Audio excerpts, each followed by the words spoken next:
Also, sa may net invisibility ako. 51 years old na. In a world where finding jobs is like a race and unemployment is increasing, not having equal opportunities can put you behind the back. Sustainable Development Goal 8 aims to achieve full and productive employment and decent work for all, including persons with disability. Goal 10 strives to reduce inequality within and among countries by empowering and promoting social, economic, and political inclusion of all, including persons with disability. Because the reality, persons with disability deserve equal opportunities like all others. Because disability does not mean inability. Trabaho naman ako mula 21 years old hanggang ngayon. Driver pa rin ako. Filipinos had long been suffering from underemployment and unemployment in the Philippines. Latest data as of the third quarter of 2021 shows that the unemployment rate is at 6.9%, with the highest ever recorded at 14.4% at the start of the pandemic. The labor force has felt great devastation for being either permanently or temporarily laid off from work. Fully abled bodies have struggled to get back on their feet. What more so for our PWDs? In a more recent data, a 2016 PSA released report regarding labor and employment for private establishments with more than 20 employees of the major industries, it showed that the manufacturing industry employs the most number of persons with disability in the urban area. Of the total 4.38 million employed, only 3,504 or 0.08% of the workers were PWD. The private establishments of major industries, although offering the most opportunities today for PWDs, only accounts to a very small portion of their total employees, not even close to 1%. The disparity between the opportunities for the fully abled and the PWDs had them to be mostly self-employed and accepting informal work below the minimum wage. And with the pandemic happening, their limited opportunities had become more limited. In the current economic situation, the image of employment among Filipinos with disabilities is still not encouraging. A person with disabilities in the Philippines has a variety of challenges, including poverty, a lack of financial and environmental access to excellent education, and so on. Although the government is aware of the poorly organized services and is even unable to respond to these requirements, they are still reluctant to address them. It is evident that employment for PWDs are still difficult to grab, just like Sandrine, who has a teacher calling syndromes that tried to apply from multiple companies. Gusto na ako sumubok ng pag-apply. Kung saan nakari po ako nakakapunta. Sandrine is one of the examples of a PWD that has a degree but still finds it difficult to find jobs. Not because he lacks the qualifications, but because there are instances that some companies do not have a history of applying for a PWD. Nag-inform ako, sabi nila, ang trabaho nila more on customer service. Wala na ako na nakakot na PWD. On the other hand, Nelson is one of the PWDs that do have a job. However, he experienced discrimination in his workplace. Yung trabaho ko mula noon, medyo may kahirapan kasi matraffic. Una, namamasahe ka. Lahat ng usok sa Maynila, mararanasan mo.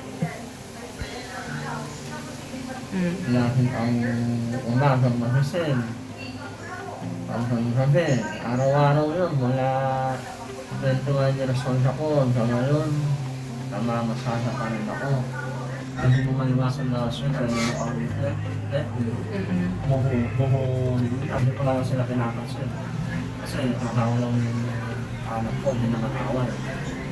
But despite the courage, it is an undeniable fact that discrimination can result to low morale. This just shows how unwelcome the society is when it comes to PWDs. Equal value for PWDs is still not achieved in this circumstance because they believe they will be denied in their employment if they disclose their medical status. Furthermore, because of their disabilities, their chances of obtaining work are dwindling throughout this pandemic. We can conclude that the governments and non-governmental organizations' efforts, including different groups operated by PWDs, are insufficient to train or equip a PWD for competitive and profitable long-term work. For them, the notion of equal opportunity in our nation is a pipe dream, a source of frustration for those who sincerely seek its realization, and a never-ending struggle for those who do not give up on their well-being. RA 727 enumerates the core principles that guide the rights and privileges granted to the disabled persons in the country. It says that this Magna Carta should give full support to the improvement of the total well-being of disabled persons and their integration into the mainstream of society, for they are also part of our community. Hence, the state is also responsible for adopting policies ensuring their rehabilitation, self-development, and self-reliance. In addition, the law itself shall develop their skills and potentials to enable them to compete favorably for available opportunities. However, given its core principles, can we really say that our PWDs are having sufficient job opportunities?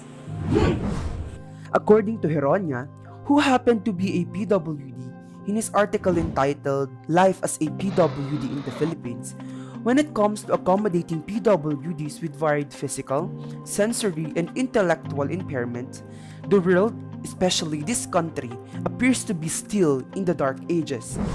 One of the solutions that we think that will give chance for persons with disability in this job hunting race is the amendments of the Republic Act 7277, the Magna Carta for persons with disability, and Republic Act 10524, an act expanding the positions reserved for persons with disability. It's only humane and fair to amend the Republic Act 7277, Section 8A, and Republic Act 10524, Section 5, to simply encourage does not give the private sector a sense of responsibility when it comes to employing persons with disability. So why not make it a mandatory requirement to really employ persons with disability? Because there's no excuse in not employing them. The government is giving tax advantage to the corporations who are employing persons with disability. And let's just talk about humanity. It's as humane as possible to give them a chance in this race of life. Because disability does not mean that they are incapable of. More or less, it doesn't mean that they are unable. Section 5 of the Republic Act 10524 states that private corporations with more than 100 employees are encouraged to reserve at least 1% of the position to persons with disability. That's one person with disability for every 100 employees. It's not a big loss for the company. In fact, according to the World Health Organization, there are 1 billion persons with some sort of disability. And considering that there are 7 billion people of us in the world, that's one person with disability for every 7 people. That's a huge chunk of untapped potentials in the workforce.